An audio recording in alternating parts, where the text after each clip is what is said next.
Vectors can also be used to plot functions, but by functions I mean mathematical functions, such as f of x equals an expression of x. For example, if we wanted to plot the sine function.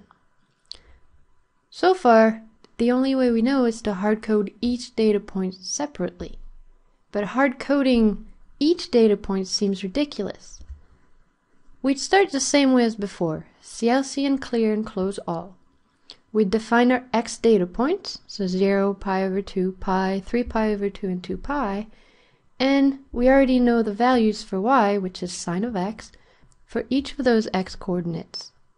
Then we could plot y versus x by doing plot x comma y. But not only is it ridiculous because there's a lot more data points to code, but it's also inaccurate. With 5 data points, MATLAB connects the dots using straight lines. So that doesn't look like the sine function. The first reflex is of course to add more data point. Let's add pi over 10, pi over 8, pi over 6, and pi over 4 with the equivalent sine y values. But if you look at it, it's still not the sine function. And you realize that that can't be possible. There's no way this is the only way to do a plot. We need a lot more data points. So MATLAB offers a function called Linspace, which generates a linearly spaced vector with n data points. N is optional, but defaults to 100 if omitted. So, in the example that we just did, by using 9 data points, we started seeing the sine function. Maybe if we used 40 linearly spaced data points, we could see a nice curve. Now, what does linearly spaced mean? We could have 40 data points, but all squished at the beginning. That still wouldn't help us. So instead, we're going to linearly space them, so equally spaced with respect to each other, from 0 to 2 pi. Linspace does that automatically. So again, if I only use 5 data points, 0, pi over 2 pi, 3 pi over 2, and 2 pi, and I run, it doesn't look like the sine function.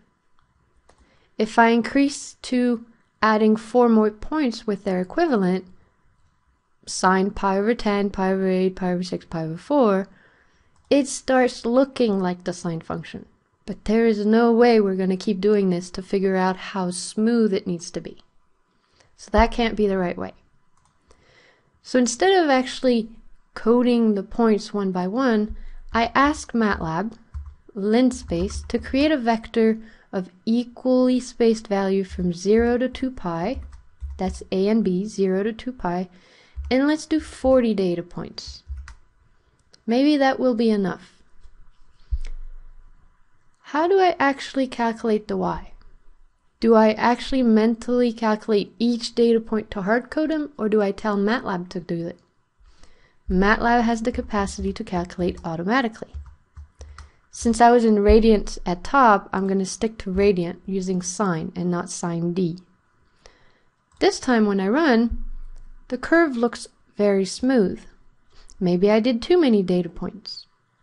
The interest of reducing the amount of data points is to save memory. If one day you're limited in the amount of memory you have, for example a space shuttle, then you might want to reduce it to exactly what you need. Maybe we could do 30.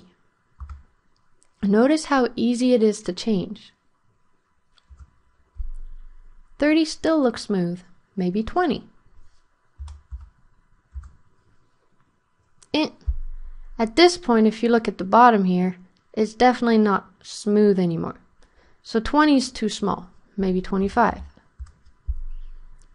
That seems accurate. Again, Linspace linearly spaces each data point. I didn't have to calculate exactly what the x-coordinate was here, or here, or here. MATLAB did it automatically. I asked for 25 points from 0 to 2 pi. That includes the extremities. So let's move on to vectors and math operations. We've seen that in MATLAB, vectors can store a single xy coordinate. They can represent physics quantities, such as magnitude and direction. We saw that with the robot example a while back. But they can also store a collection of data points to plot. This has nothing to do with physics anymore. X, Y, MATLAB can easily connect the dots. However, when we start doing calculations, other than sine or cosine of x, MATLAB follows the mathematical rules of adding, subtracting, multiplying, and dividing vectors.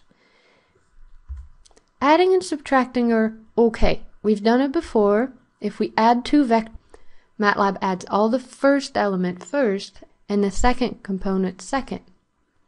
You can add or subtract a vector if they have the same dimension. Multiplying and dividing vector, however, can only be done under certain condition, and that's MA 345. Since this is more for a freshman level, that's not exactly what we're trying to do. For example, if I wanted to plot x squared, if I follow the same process as the example before, it would make sense that I define my x's, and then I square it. I write the equation. But at that point, we've switched to vector operation. And MATLAB follows all the math books. That's not what we want to do. We want to multiply -10 by itself, -5 by itself, 0, 5, and 10 by themselves. Luckily, the ERAU message gives you a hint. It says to use the element-wise power, and that's the dot caret instead.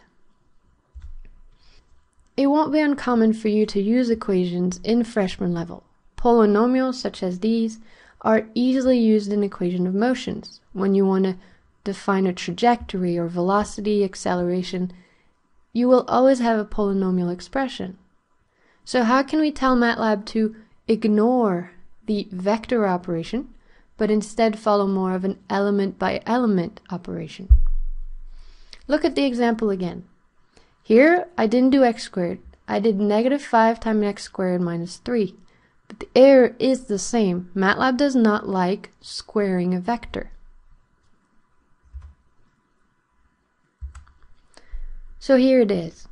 I followed exactly the pattern of the sine example before. My x values are defined. My y value is an equation, just like sine of x. And then I did the plot, x comma y. But when I run, MATLAB crashes on line 12, which is the y expression. It tells us to use the dot caret instead. We want to do element per element operation. We don't want to do vector math. By simply adding that dot, MATLAB can plot the function. Now, same as before, it looks not really smooth. So in order to add more points, don't even try adding a single one. Go ahead and do Linspace immediately. We wanted to go from -10 to 10, but let's do 20 points instead. And run. Now it's curvy, and it looks like the curve of -5x squared minus 3. So remember, we really don't want to do vector operation at this time. We want to do element per element. Let's do a concrete example of graphical solutions. Suppose a car speeds in front of a cop at a constant speed of 20 meters per second. The speed limit is half of that. The cop starts chasing the car instantly with a constant acceleration of 3 meters per second squared. Using graphical analysis, at what time does the cop catch up with the car, and how much distance does it take to meet? Going through the steps. Two givens, the velocity of the car is a constant, and the acceleration of the cop is a constant. We are to find the time at which they meet and the distance at which they meet. As far as a little drawing, it's nice to actually realize that at the beginning, the cop is at 0, the velocity of the car is constant, and we're trying to find the time and the distance when they meet. After a little bit of research in physics equations or physics books, the equations of motions are used. The position of the car at any given time is easily calculated by an expression, the initial position of the car plus the velocity of the car times the time. A similar equation can be written for the cop, but the cop is actually accelerating. So if you notice, we have a third term in the equation, which is half times the acceleration of the cop times t to the second. Now, in order to move on forward, we kind of need to assume and simplify the equation. The position of the car and the cop at the very beginning is 0. That's when the cop starts chasing it instantly. The velocity of the car initially is the velocity of the car. Remember that it is constant, so that's 20 meters per second. The velocity of the cop initially, well, he wasn't driving. Then he instantly started driving. So we can assume that it's 0 meters per second. This simplifies greatly our equation. The position of the car at any given time is 20 times t, and the position of the cop car at any given time is 1.5 times t squared. So hopefully if we can plot these two together, we might be able to find an intersection when the distance is identical. Step 5 and 6 are not required. We are to solve graphically. But 7a can still be done. Since we're going to code, let's start to do an outline of our problem. Let's not jump ahead of ourselves without even figuring out what we have to do.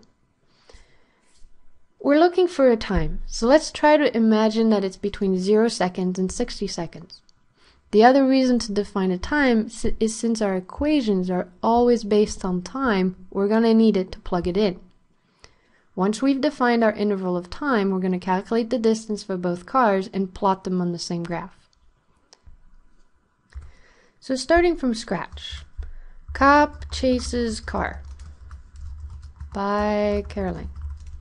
CLC clear, close all.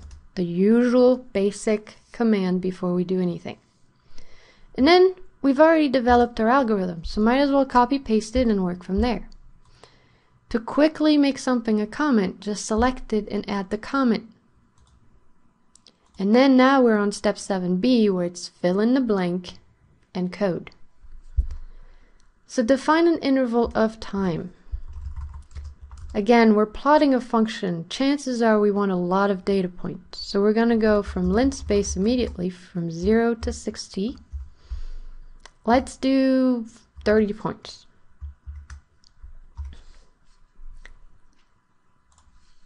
Let's calculate the distance for the car. That was 20 times the times. Let's go ahead and plot this one. Let's skip a step and see if that actually works. In the x-axis, I want the times. In the y-axis, I want the distance traveled by the car. Car, cop. It is normal that it is a straight line. After all, it is constant velocity. Let's add a title. Always add a title after the plot command. MATLAB needs a figure open in order to put a title first. So title always comes second. Distance traveled versus time.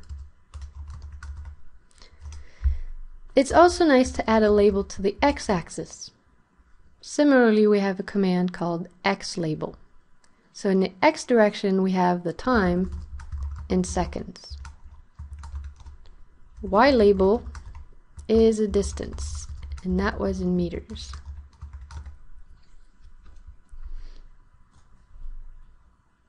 It still works. Notice how I'm testing as I go. If something doesn't work, I'd like to know immediately. Instead of trying to debug and fix errors on multiple lines, I know immediately where I have to go. So, the car works. Let's do the cop. This distance traveled by the cop was 1.5 times times squared. Again, run immediately.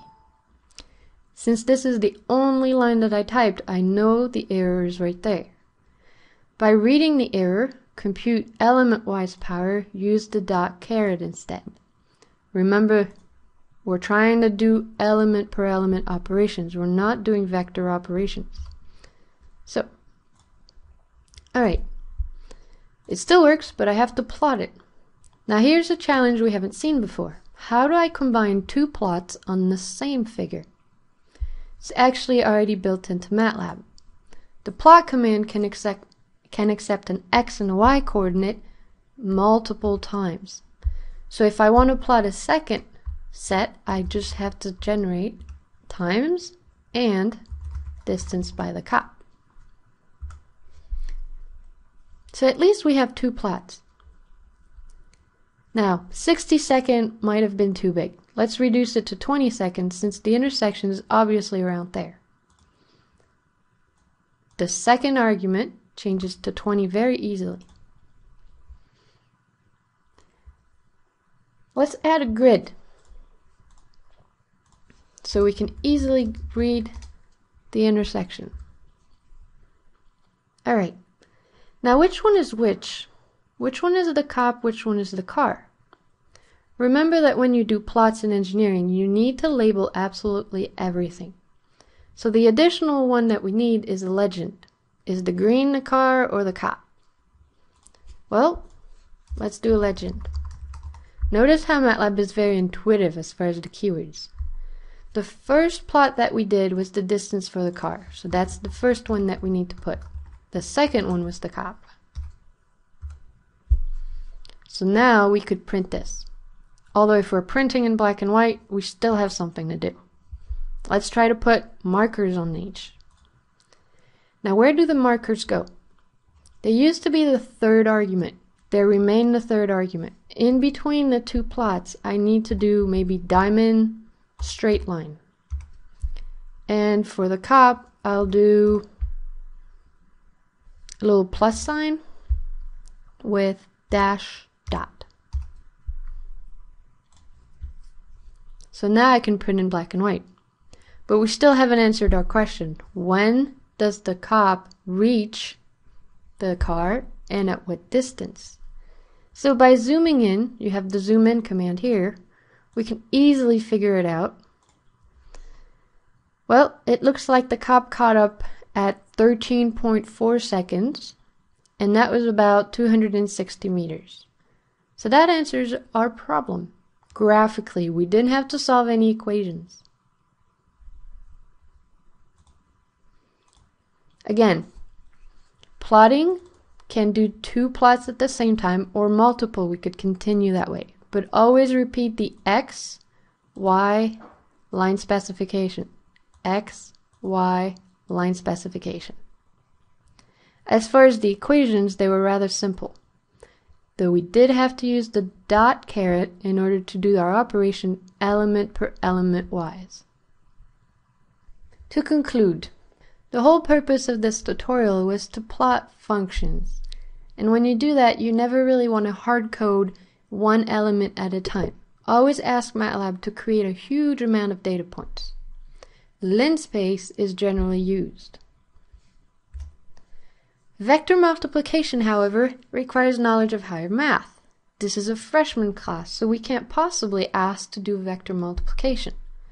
Fortunately, MATLAB also knows how to do element per element operations. Use the element per element operators. And the plot command can of course be used to plot multiple plots. Remember that if you're plotting in black and white, add the markers. The important keywords here that are very intuitive is the title, the X label, Y label, and the legend. And that's it. Now you know how to plot multiple graphs on the same figure and answer questions graphically.